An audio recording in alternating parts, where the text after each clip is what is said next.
आज मैं आपको एक ऐसी कहानी सुनाने जा रहा हूँ जो हिम्मत, कड़ी मेहनत और ईमानदारी की मिसाल है।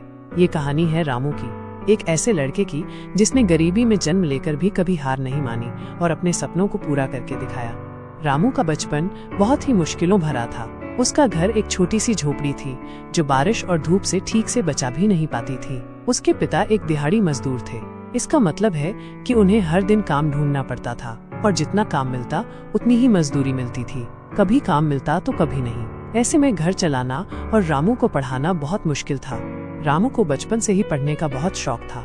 उसे पता था कि अगर उसे अपनी जिंदगी बदलनी है तो पढ़ाई ही एकमात्र रास्ता है। स्कूल के बाद जब बाकी बच्चे खेलते थे, रामू चाय की दुकान पर काम करने चला जाता था।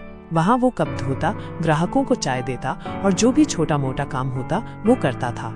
इससे उसे थोड़ी बहुत कमाई हो जाती थी जिससे वो अपनी किताबों और कॉपी पेंसिल खरीद पाता था। कई बार तो वो रात को देर तक जागकर पढ़ाई करता था जब सब सो जाते थे। उसकी आंखों में हमेशा एक चमक रहती थी, एक उम्मीद की चमक कि एक दिन उसकी जिंदगी जरूर बदलेगी। जैसे जैसे रामू बड़ा होता गया, उसे एहसास हुआ कि सिर्फ पढ़ाई से ही सब कुछ नहीं होगा, उसे कोई हुनर, स्किल भी सीखना होगा। आजकल हर किसी के हाथ में मोबाइल होता है।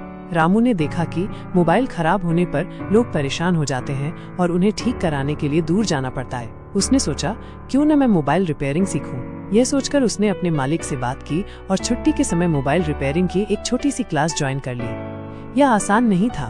दिन भर स्कूल, फिर चाय की दुकान और फिर रात में मोबाइल रिपेयरिंग की क्लास। रामू बहुत थक जाता था, लेकिन उसने कभी हार नहीं मानी। वो लगन से सीखता गया। उसने हर छोटी बड़ी चीज ध्यान से सीखी।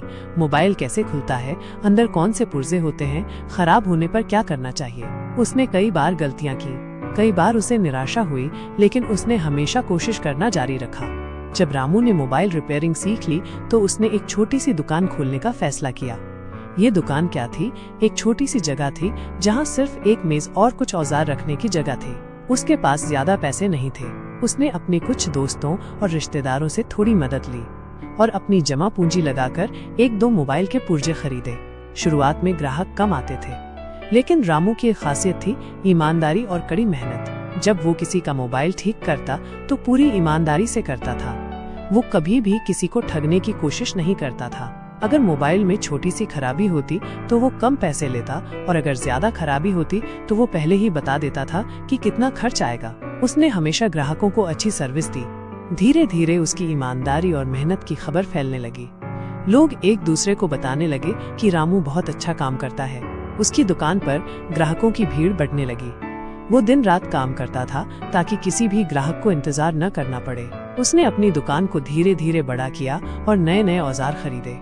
रामू सिर्फ मोबाइल ठीक करने वाला बनकर नहीं रहना चाहता था। उसके सपने और भी बड़े थे। वो जानता था कि अगर उसे और आगे बढ़ना है तो उसे कुछ नया करना होगा। उसने मोबाइल के बारे में और जानकारी जुटाई, नए नए मॉडल देखे और समझा कि लोग किस तरह के मोबाइल पसंद करते हैं। फिर एक दिन उसने एक बहुत बड़ा फैसला लिया।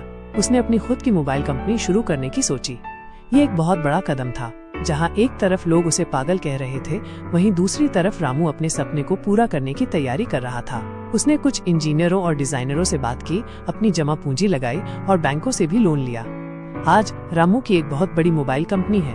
उसकी कंपनी अच्छे और सस्ते मोबाइल बनाती है जो लाखों लोग इस्तेमाल करते हैं। वो अब सिर्फ एक मोबाइल रिपेयर करने वाला नहीं, बल्कि सैकड़ों लोगों को रोजगार देने वाला एक बड़ा बिजनेसमैन है। उसकी कंपनी में बहुत सारे लोग काम करते हैं और रामू हमेशा इस बात का ध्यान रखता है कि उसके कर्मचारी खुश रहें और उन्हें अच्छी सुविधाएं मिले। रामू की कहानी हमें सिखाती है कि कोई भी सपना बहुत बड़ा नहीं होता अगर उसे पूरा करने के लिए सच्ची लगन और कड़ी मेहनत हो। चाहे आपका बचपन कितना भी मुश्किल क्यों न रहा हो, अगर आप ईमानदारी से काम करते हैं, सीखते रहते हैं और कभी हार नहीं मानते तो आप अपने हर सपने को पूरा कर सकते हैं। दोस्तों, ऐसी और प्रेरणादायक कहानियों के लिए हमारे चैनल को सब्सक्राइब करें और घंटी वाला बटन दबाना न भूलें।